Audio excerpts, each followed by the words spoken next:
Eh ben bonjour et bienvenue dans ce nouvel épisode de Let's Web 4.0 ou comment dynamiser un site web pour attirer les milléniaux.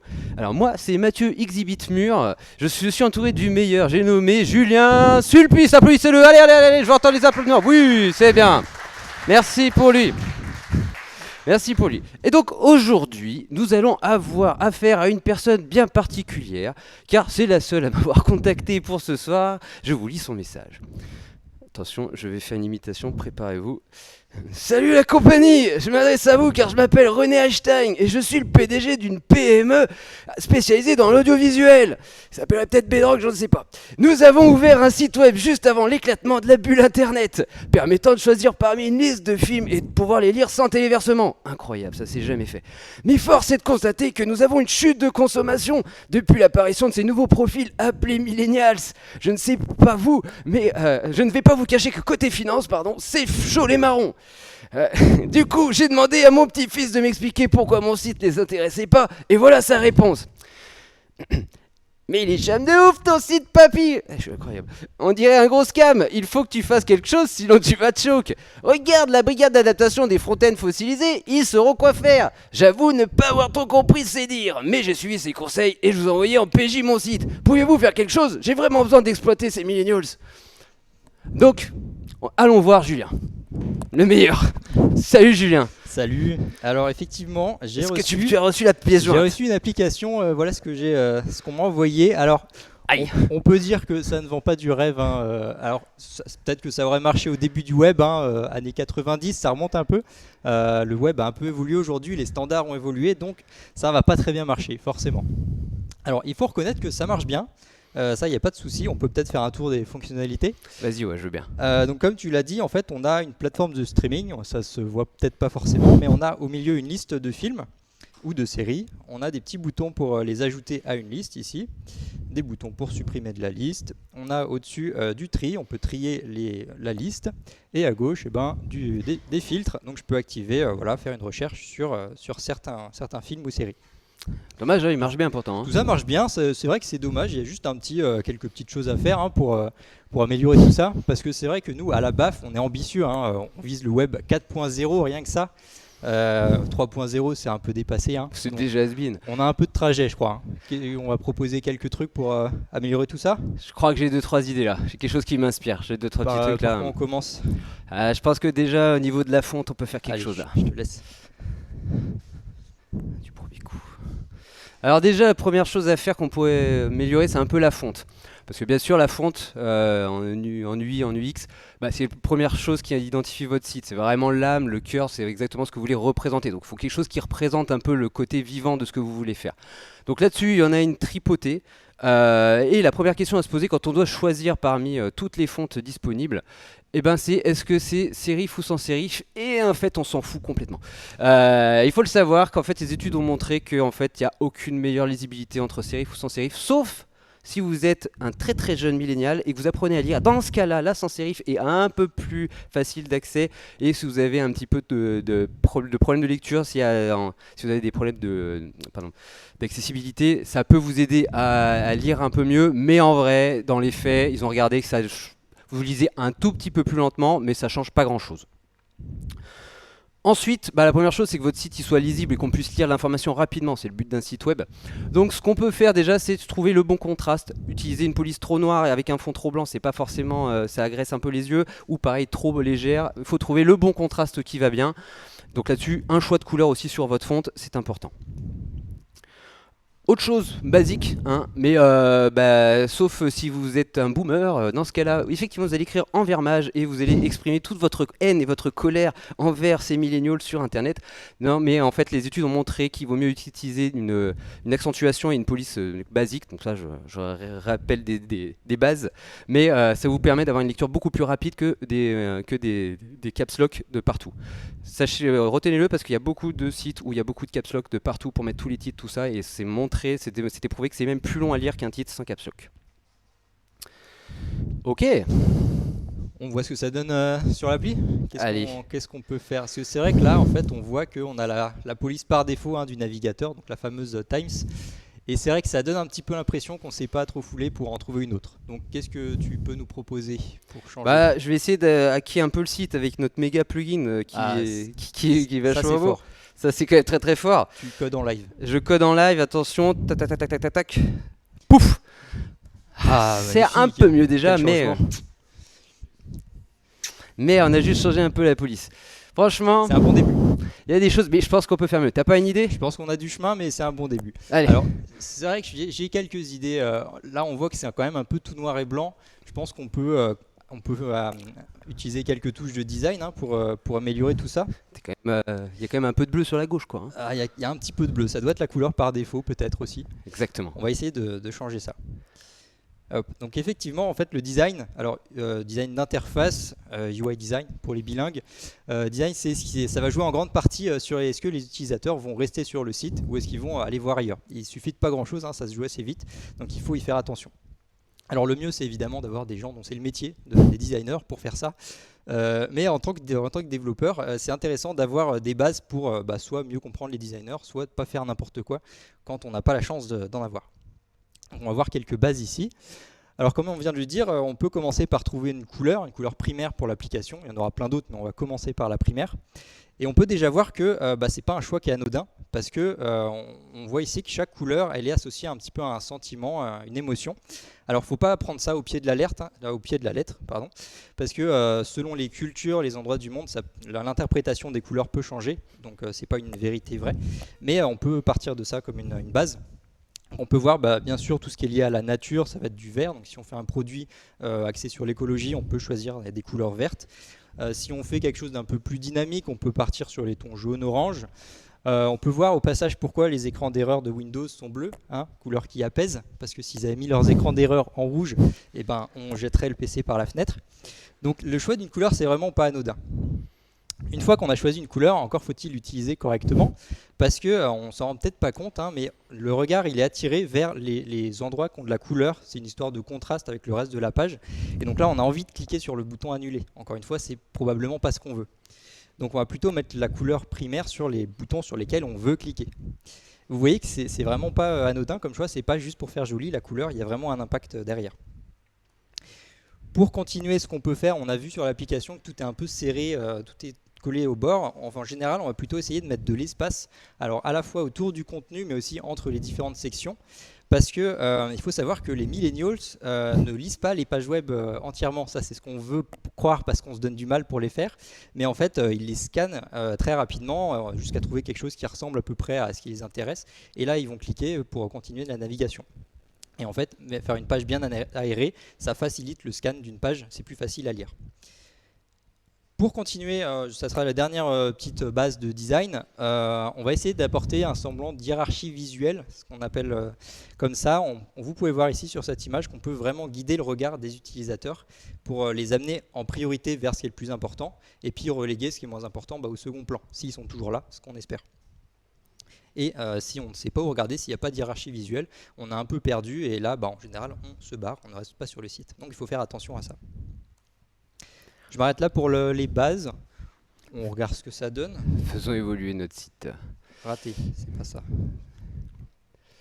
Alors, je vais faire pareil. Vas-y, est-ce que moi t'as 2-3 idées là? Déjà mettre un peu de couleur, un peu de pimp, un peu de vie dans ce site, parce qu'il est un peu fade comme tout le monde, quoi.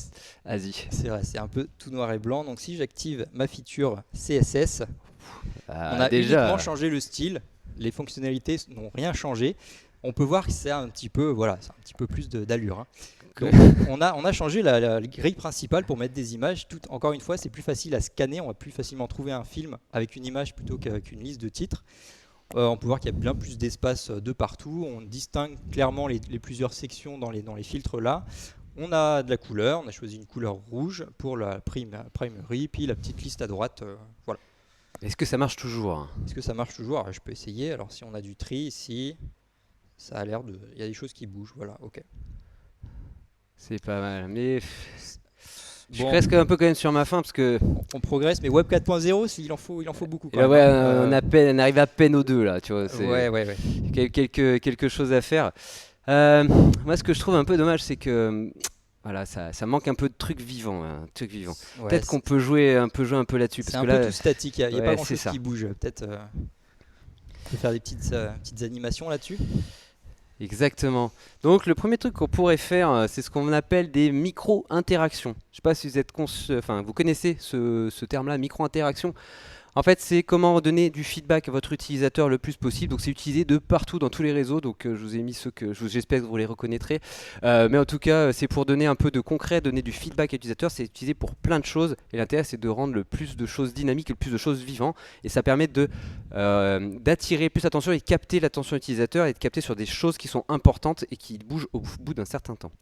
Donc, qu'est-ce que c'est qu'une micro-interaction? C'est trois choses. C'est comme ça qu'on définit une micro-interaction. Le premier, c'est un déclencheur. Micro-interaction, c'est pas une animation qui tourne en boucle tout le temps. C'est vraiment quelque chose qui va déclencher sur un événement. Donc, les événements, il y en a plein de possibles, hein. À vous de sky is the limit, comme disent les Américains. Mais en gros, si vous survolez un élément, vous cliquez, vous faites un scroll, un retour d'API aussi, ça peut être ce genre de choses. Quand il y a une navigation, bref, tout ce genre d'événements qui sont très faciles à accéder dans le navigateur, hein. Il suffit de faire un add event listener, et ben vous pouvez y avoir accès. C'est comme ça que vous allez déclencher une micro-interaction. Et donc une micro-interaction, ça se déclenche et surtout c'est une animation. C'est quelque chose qui va bouger, qui va rendre vivant. C'est pas juste on affiche quelque chose au survol. Là, c'est vraiment quelque chose qui va progresser et qui va rendre vivant, qui va donner une emphase sur ce que vous faites pour fédérer et amplifier l'action de l'utilisateur. Et donc, le dernier point, souvent qui est le plus oublié, il y a un intérêt. Micro-interaction, c'est pour donner un feedback, une information à l'utilisateur. Donc ça, c'est quelque chose qui est trop souvent oublié dans certains sites, c'est-à-dire qu'on le met de partout et on met plein d'animations de partout, c'est trop beau, mais on se retrouve à avoir beaucoup trop et ça fait l'effet inverse, c'est-à-dire on est trop sollicité, on a trop d'informations et en fait on perd l'essentiel de ce qu'on veut faire. Donc en fait là l'idée c'est vraiment quand vous définissez une micro-interaction, il y a un objectif derrière, il y a un but, une intention, c'est-à-dire qu'est-ce que vous voulez montrer à l'utilisateur. Ça peut être par exemple bravo, tu as réussi à vider à vider ta boîte mail, bravo, super. Tu vois, ce genre de choses ça peut être très bien, ou genre c'est bon tu as liké, c'est très bien d'avoir liké, tu peux liker d'autres choses. Twitter par exemple. Ok. Faisons évoluer notre site. Alors, qu'est-ce qu'on peut faire comme micro-interaction ici? C'est vrai qu'il y a pas mal de choses, hein. Il y a les boutons quand on survole les cartes, il y a le tri, il y a les petits composants à gauche.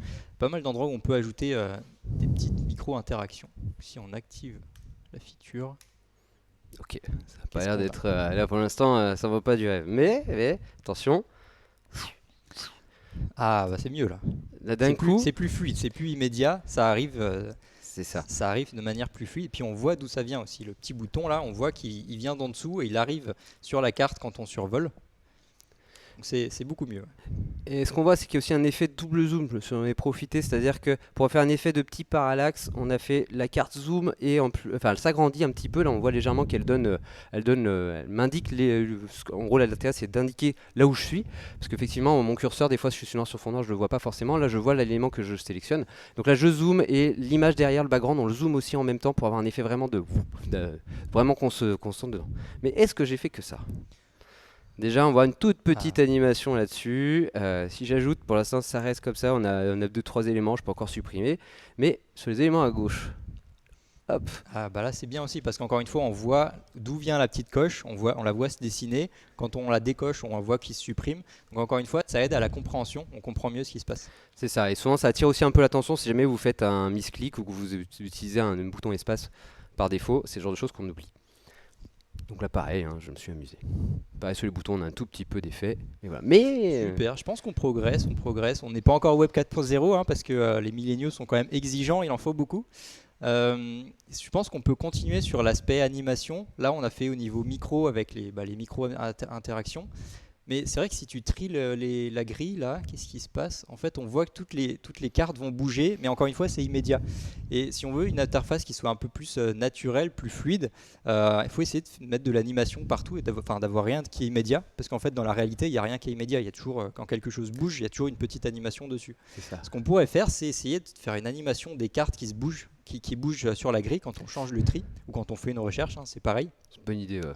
On pourrait essayer de faire ça, je pense que ça pourrait être pas mal. Par contre, ça risque de donner un petit peu plus de JavaScript, un petit peu plus de code. Là, ça risque pour calculer les positions et tout, ça risque d'être un peu complexe, non? Alors c'est vrai, on a une petite technique sous la main là, mais c'est vrai que ça va être un petit peu plus compliqué. Parce que, donc si je reviens ici, je vais vous montrer ce que je voudrais faire. Voilà ce que je voudrais faire sur la grille. En fait, quand on change le tri ou quand on met un filtre, je voudrais voir les cartes qui se déplacent, encore une fois, pour pas que le changement soit immédiat et qu'on comprenne où vont les cartes. Le problème, c'est qu'effectivement, ça, on ne peut pas le faire en CSS parce que les éléments vont se réorganiser dans le DOM aussi. Si on trie les éléments, ils vont bouger dans le DOM et ça, on ne peut pas l'animer en CSS. Donc effectivement, on va avoir une technique en JavaScript qui s'appelle Flip pour First, Last, Invert et Play. C'est les 4 étapes de la technique qu'on va utiliser. La première étape, donc c'est first, on a notre élément à sa position initiale ici en haut à gauche de la grille. On va le récupérer, donc ici c'est du Vanilla.js, query selector, et on va appeler la méthode getBoundingClientRect. Ça c'est une méthode, une API du DOM sur les éléments HTML qui va nous renvoyer plein d'informations dont sa position sur les axes X et Y, donc dans la page, sa position sur la page. On va récupérer ça dans une variable. La deuxième étape, last, on fait notre tri ou notre filtre ou ce qu'on veut qui va faire bouger l'élément sur la page. Et donc il est à sa position finale et on va encore une fois appeler la méthode getBoundingClientRect pour récupérer sa position finale. Donc encore une fois sa position sur la page qu'on garde dans une variable. Troisième étape où ça devient intéressant, on va calculer la différence entre les deux étapes, étape initiale, position initiale et finale. On va calculer la différence entre les deux. Donc je fais un petit delta ici sur les axes X et Y. Et ensuite on va appliquer une transformation CSS sur l'élément pour que bien qu'il soit toujours à sa position initiale ici, on va donner l'impression, merci Mathieu, qu'il est toujours à sa position initiale.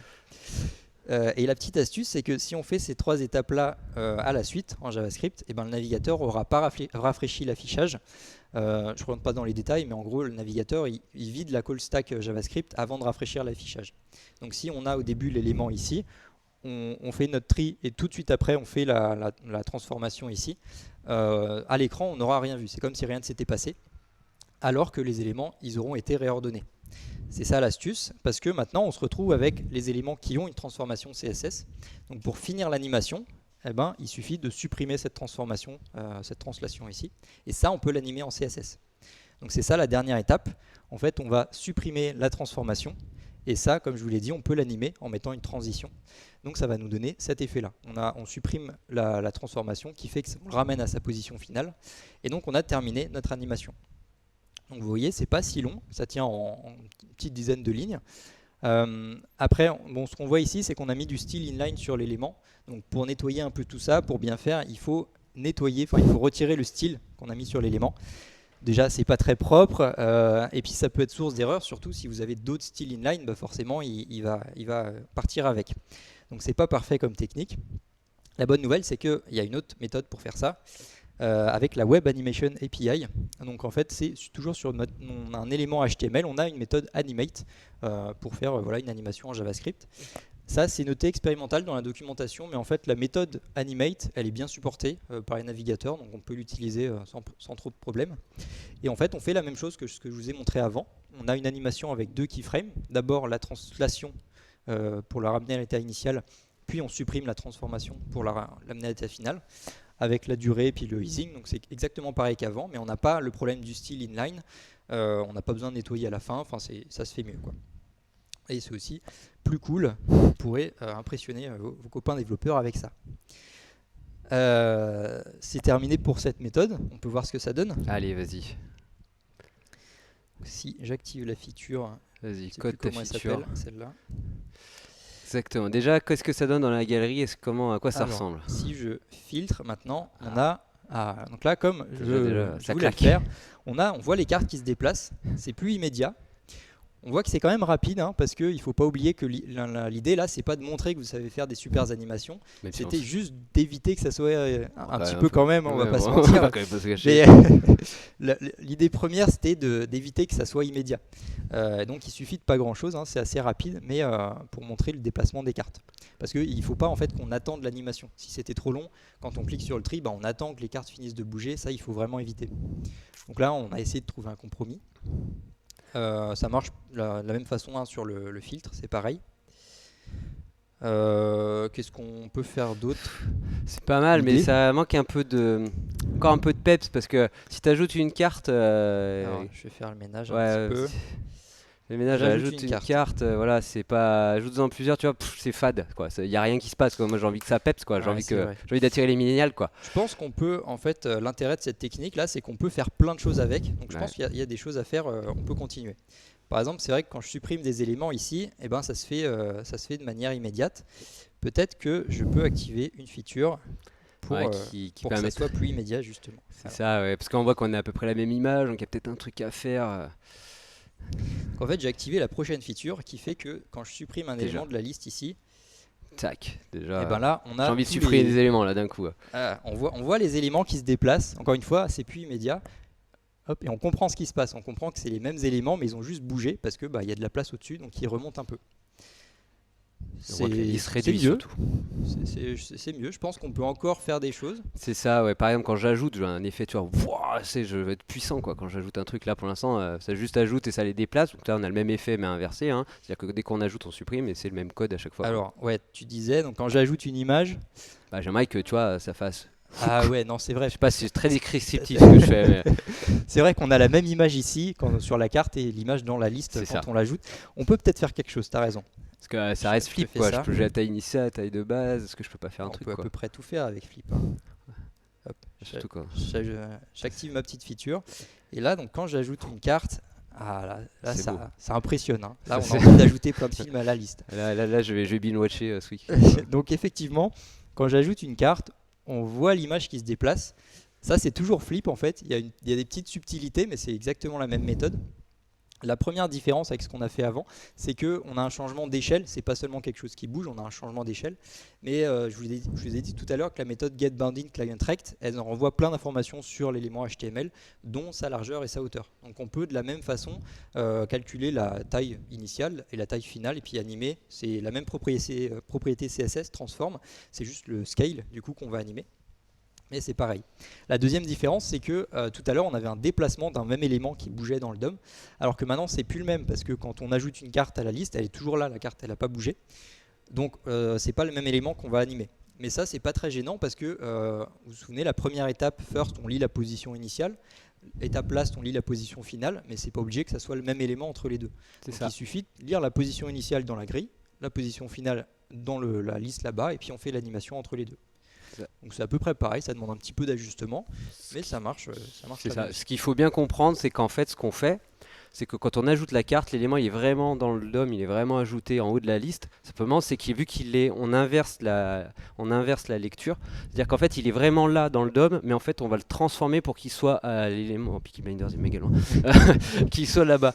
Et en fait, c'est cet élément là-bas qu'on va venir. Donc, quand on va jouer l'animation, qui va partir de cette position-là, donc avec l'élément qu'on aura lu qui fait cette taille-là, qui va se réduire et se mettre là-bas. Et du coup, vu que tout est flip et tout est mis dedans, en fait, toutes les listes, c'est-à-dire que si on ajoute, il y a aussi l'effet de pouce qui va se faire parce que c'est pareil, ça. l'élément est mis, il passe. Donc en fait, l'élément est dans la deuxième position, il va revenir à la première et on va venir le jouer. C'est toujours Et la c'est même transparent. flip, c'est toujours la même idée, c'est ça qui est bien. Une fois qu'on a compris, on peut faire plein de choses. Et comme a dit Mathieu, en fait, on a fait tout à l'heure l'animation des éléments qui remontent. On a fait l'animation d'ajout à la liste. Et là, sans rien faire de plus, c'est vrai qu'on a cette animation où ils descendent. Quand on ajoute quelque chose en haut, tout redescend. Parce que on peut composer en quelque sorte les animations. Ça marche très bien. Je pense qu'on a fait le tour de Flip. Là, on a à peu près tout animé. Il n'y a plus grand chose qui est immédiat, on va dire.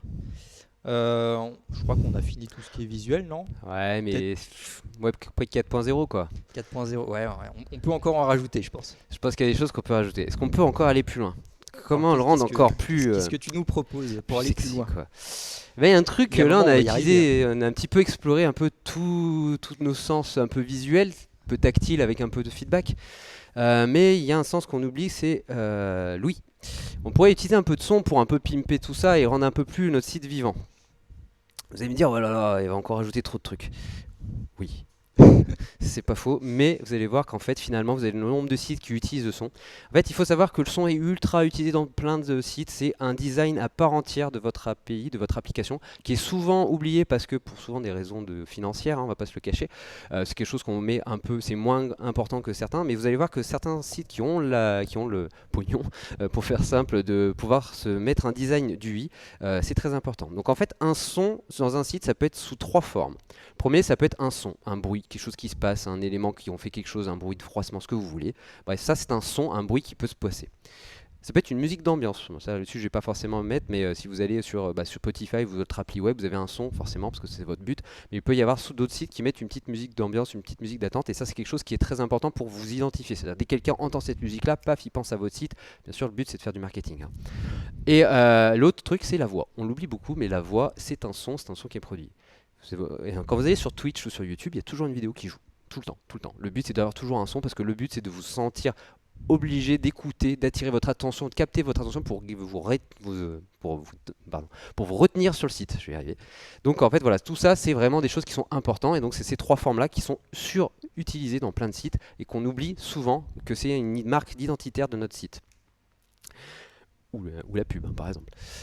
Mais du coup, il y a plusieurs cas d'utilisation, j'en ai déjà parlé quelques-uns, mais le premier cas d'utilisation, c'est donner du feedback à votre utilisateur, bien sûr, pour vous dire une notification, paf, un petit succès, c'est bien, c'est cool, c'est bon, l'API a répondu, maintenant tu as tous tes trucs, paf, c'est bon, tu peux, maintenant que tu as mis en stand-by, bah, hop, tu peux revenir, si tu as lâché, tu peux revenir pour rappeler, pour donner un vrai retour à l'utilisateur.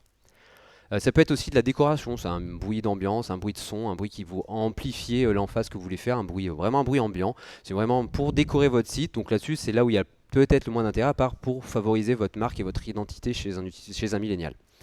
Ensuite, il y a un héros. Donc, héros, c'est pour récompenser l'action d'un utilisateur. Souvent, il y a pas mal de sites je crois que Proton ils le font, je suis pas sûr, mais ils font ça quand vous avez vidé tout votre inbox. Pouf, vous avez un petit message de succès. Bravo, tu as vidé ton truc. Donc, héros, c'est vraiment pour récompenser une action utilisateur ou Deliveroo. Super, tu as réussi à payer. Maintenant, on va te livrer. C'est trop cool.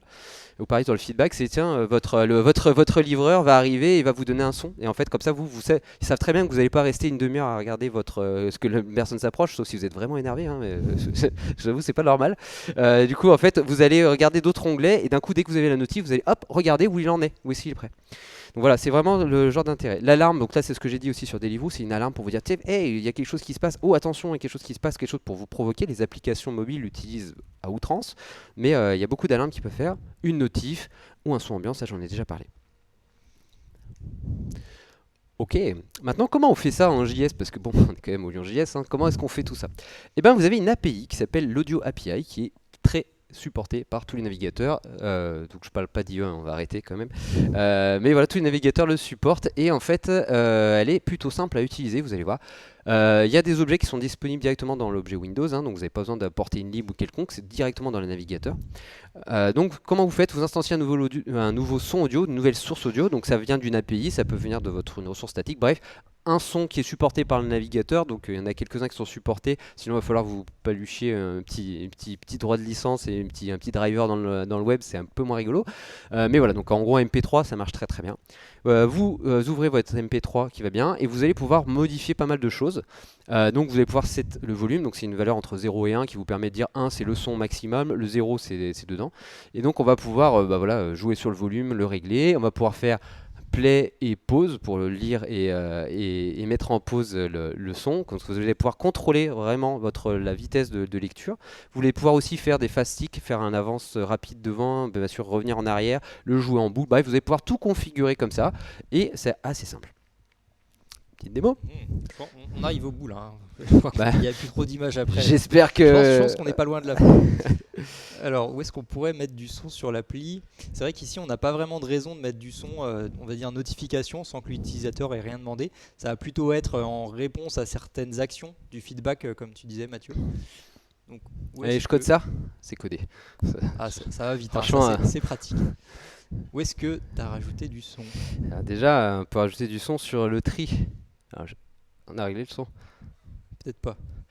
Je règle le son, 2 secondes, hein. Il ne se passe rien, nous sommes des professionnels. C'est bon, du premier coup. Ok. Pas du tout. Raté. J'ai pas le son qui sort. Pourquoi j'ai pas le son? Ça va être plus gênant sans le son. Si, attends, je vais faire... Hop. Est-ce que c'est mieux? Ouais, je l'entends en fait, il est très très faible. J'ai essayé de le mettre, attends. C'est les speakers, j'ai essayé de mettre à fond. Voilà. Je vais essayer de remettre sur le Epson PJ, on va voir si c'est bon. Sinon, je Zenica aussi. Ouais, je vais essayer de me mettre en airplay, mais il y a un peu de latence. Ah. Bon, il y aura un peu de latence, hein, vous nous en voudrez pas. Ok. J'ai pas de son, pas fort. Non, j'ai pas de son qui sort sur Zenica. Ah oui, Bon, il y a un peu de beaucoup latence, de là, je l'ai latence. dit. Voilà, c'est quasiment instant. Imaginez qu'il n'y a pas de latence. Ah ça, on a une réponse immédiate à l'action. Ça c'est ça qui est bien. On a un beau feedback. Euh, Ah, c'est bon, c'est bon, c'est bon. c'est bon, parfait. C'est bon, ça fait juste ça chauffe. Ah, c'est vrai que là on voit bien que ça a trié. Là. Ah ouais, ouais, là, donc là, effectivement, là, on le répète, hein, c'est overkill, mais je me sens puissant, j'ai envie de trier à chaque fois, quoi. C'est pareil si je veux, voilà. Petit feedback quand on active, quand on clique sur les boutons pour bien comprendre que l'action a été faite. Oui, on a osé, Ah, on alors a là, osé. là, je pense qu'on ajoute des films toute la journée à notre liste. Hein. Ah bah là, moi là, je fais que remplir et pareil, si, voilà, si je supprime un petit effet, Le petit feedback. Je pense qu'on a tous les boutons là. je pense que j'ai tout mis des, je crois que je peux pas mettre plus de son. Là, j'ai, j'ai tout mis. Mais est-ce que c'est suffisant? Est-ce qu'on est vraiment au Web 4.0? Je pense qu'on y est presque. Il manque peut-être la cerise sur le gâteau. Qu'est-ce qu'on pourrait faire Parce qu'on a été piqué dans notre orgueil juste avant, mais Ouais. est-ce qu'on n'a pas une one more thing à faire? One more thing. Il n'y a pas trop d'images pourtant, hein, mais on va voir. Est-ce que on pourrait pas faire un truc qu'on pourrait le son il est pareil, il est statique, est-ce qu'on pourrait pas le faire bouger, le faire vivre un peu dans notre site pour entendre un peu, Ah. parce que voilà on a deux oreilles, on n'en a pas qu'une, on n'écoute pas qu'un seul son quoi. Est-ce qu'on pourrait pas faire un peu de spatialisation? Et bien en fait vous allez voir, la spatialisation c'est pas très compliqué, on peut le faire aussi avec l'audio API, et donc je vais vous expliquer le concept de comment on peut faire pour travailler votre son, parce que l'audio API vous allez pouvoir faire, vraiment vous pouvez faire une platine de DJ dans votre navigateur web, c'est possible, et c'est cool. Du coup en fait ce qu'il faut savoir c'est que vous avez donc l'input c'est le son qu'on a lu, c'est exactement l'audio API, c'est-à-dire j'ai un source d'entrée, voilà c'est mon flux sonore, j'ai mon son qui est ici.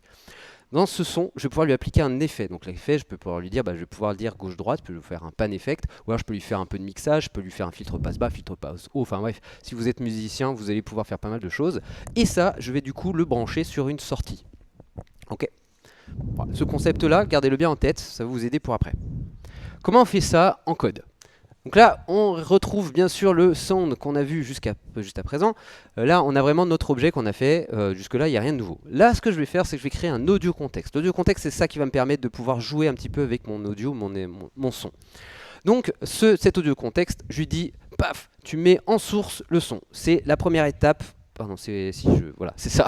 C'est juste l'input. Voilà, je lui dis juste que mon audio contexte, c'est tout ça. Et en fait, je lui dis, mon input, c'est un son. Incroyable, une musique, ce que vous voulez. Ensuite, je vais j'utilise Stereo Panner Node parce que je veux vouloir faire un effet de gauche-droite par exemple, ou ce que je veux juste régler un petit peu l'effet gauche-droite, le pan. J'utilise New Stereo Panner Node, je lui passe l'audio contexte en paramètres et je lui dis en gros, là tu mets le son au milieu. Quoi. Vraiment, c'est -1 c'est tout à gauche, à 1 c'est tout à droite, ou l'inverse, je sais plus, mais en tout cas voilà, le 0 je le mets au milieu. Ensuite, maintenant qu'on a tout ça, il va falloir que je mette, donc si je récapitule, on a l'input, on a notre effet, donc là j'en ai mis qu'un, mais on peut les stacker, on peut en mettre plein différents, on peut vraiment en mettre qu'un seul, on peut en mettre vraiment plein comme vous voulez. Et donc là dans notre cas on va juste en mettre un, je vais bien s'amuser avec. Et donc là ce qu'on va faire c'est que je vais connecter le tout. Donc là je prends ma track, je connecte mon stéréo node, donc mon filtre, donc la track c'est bien ce qui a été retourné, donc mon input je le passe dans mon filtre, et celui-là je le passe dans l'audio contexte destination, donc l'audio contexte c'est vraiment la sortie son que vous avez, vous pouvez régler une autre sortie son, vous pouvez régler tout ce que vous voulez.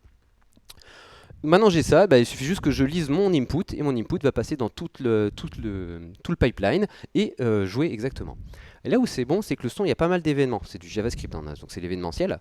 Donc là, je vais pouvoir m'abonner à Time Update. Il y en a plein d'autres, genre Start, etc. Donc là, ce que je vais faire, c'est qu'en fonction du temps qui passe, là, je prends mon Node pan.value et en fait, je lui mets, en fonction du temps courant et de son duration, je vais gérer mon pan. C'est-à-dire qu'au début, je vais être à 0 et après, je vais aller tout à 1. Et au fur et à mesure que le son progresse. Comme ça, je vais pouvoir avoir un effet de déplacement sonore et donc une spatialisation. Il y a beaucoup de gens qui travaillent dessus sur ce truc-là en termes d'utilisation, beaucoup de gens qui travaillent dessus pour les conférences, parce que les conférences sont aperçues que tout le monde a le même niveau sonore de partout, et du coup on s'entend pas parler quand tout le monde parle en même temps. Et avoir une espèce de spatialisation en fonction de la place des personnes, ça nous aide, nous, en tant qu'être humain, en fait, notre cerveau arrive à distinguer les personnes, donc il y a beaucoup de travaux qui sont faits là-dessus, pour notamment avoir une meilleure spatialisation du son. J'ai réussi à trouver une image. Toujours plus. On arrive au bout là. Alors, où est-ce qu'on pourrait mettre de la spatialisation dans l'application? C'est vrai que mine de rien, il y a des choses qui sont à gauche, il y a des choses à droite. Peut-être que rien qu'avec ça, on peut mettre de la spatialisation pour, comme tu disais Mathieu, pour situer les éléments, pour voir où est-ce qu'ils sont. Qu'est-ce que ça donne? Alors là, ça. Ah, c'est allé un peu vite là. Ok, c'est un peu discret, hein, parce qu'on est un peu en salle, donc ça résonne de partout là, mais dans un casque. L'idée, c'est qu'effectivement, on voit qu'il y a quelque chose qui se déplace, donc peut-être que vous entendez, ça doit être subtil, mais le son se déplace vers la droite. Ok. Mais là. Alors, là, c'est pareil, donc comme tu disais, on peut situer on l'entend sur la gauche normalement, parce que l'élément, hein, il est sur la gauche de l'écran. C'est ça. Une indication supplémentaire pour voir qu'est-ce qu'on a fait, enfin, pour voir que l'action a bien été faite. Ouais, c'est bien à droite. Là, c'est l'inverse, ça doit être sortir de par là normalement. C'est ça. Droite Ok. et gauche. Bon, je pense que là, j'avoue que j'arrive à court d'idées là. Je crois qu'on est arrivé au bout du Web 4.0. One more thing. Non, c'est fou. Alors peut-être une dernière remarque qu'on peut faire, c'est que sur l'application, effectivement, on a ajouté plein d'animations, du son, mais on peut voir que quand on fait rien à l'écran, bah, il se passe rien. C'est-à-dire qu'on va pas bombarder l'utilisateur de plein de sons, plein d'animations. C'est vraiment en réponse aux actions utilisateurs. Parce que bah, ça dépend du contexte, hein. Des fois c'est ce qu'on veut, garder l'attention de l'utilisateur, mais des fois quand on essaie de lire un texte et qu'il y a un truc qui bouge à côté, bah, c'est très gênant. Donc il faut essayer de doser un peu ça. Carrément. Bon bah écoute, on est parfait, je lui envoie comme ça, René. Tu peux, ouais, je pense qu'on est arrivé au bout là. Ok, bon bah allez, je PJ, j'envoie le mail, je fais un acting incroyable. On va voir ce qu'il en dit, monsieur le client. Exactement. Oh, il me répond instant. Je tombe bien. Hein. Salut la compagnie, c'est toujours René Einstein. Merci beaucoup pour le site. Je vais maintenant pouvoir exploiter ces milléniaux. Pour vous remercier, je vous file mes codes d'accès. Vous allez maintenant pouvoir lire ces vidéos. Enjoy, comme on dit chez les jeunes. Donc trop bien. On sait quoi faire ce week-end. On peut lancer les vidéos comme ça. Qu'est-ce que tu vas regarder? Oh, j'en sais rien. Eternal, je l'ai pas vu, tiens. Pas vu Eternal?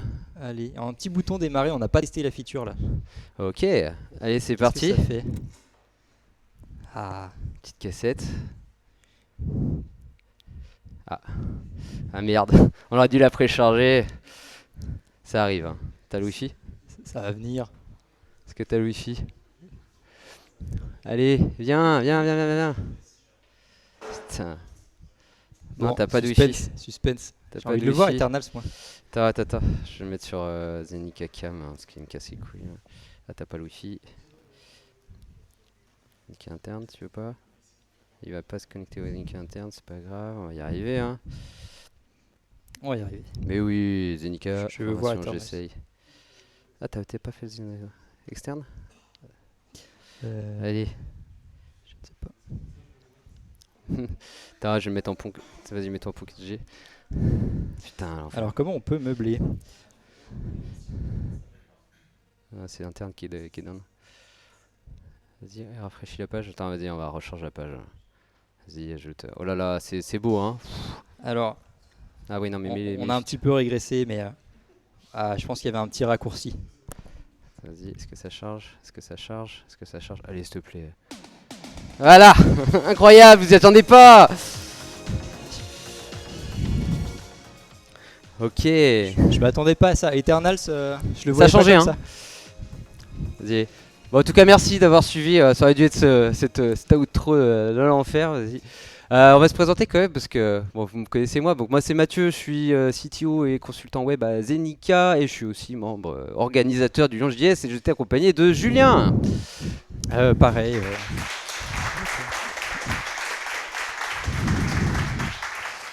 Merci. Donc Julien qui est consultant web chez nous. Consultant web chez Zenica, pareil. Nos Twitter, n'hésitez pas à nous follow, share le Twitch Prime, vous connaissez la chanson. On a perdu la feature fonte. La feature, ouais, bah voilà. Ça marche quand même. Exactement. Est-ce que vous avez des questions? Non? Ouais, non, mais c'est pas grave. En Merde. attendant, je vais déjà voir s'il y a des bras qui se lèvent. Je prends le tien.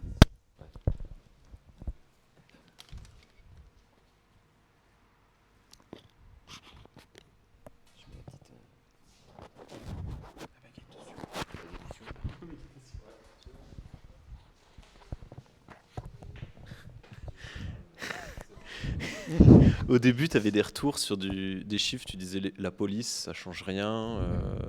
T'as sur un peu toutes les étapes là,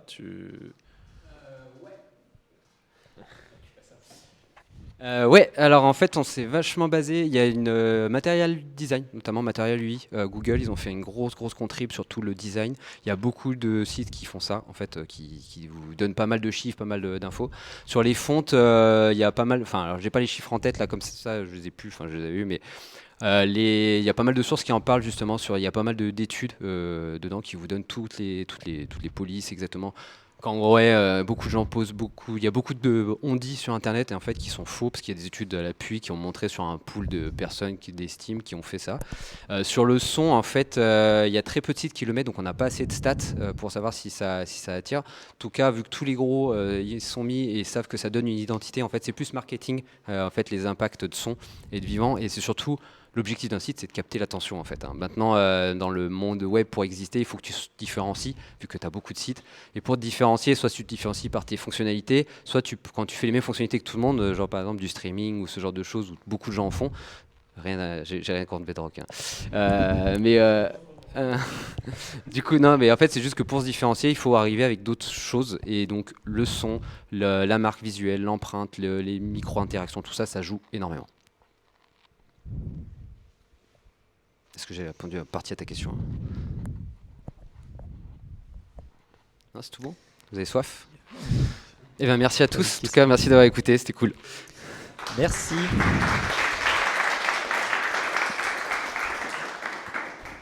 Et donc pour la suite, vous allez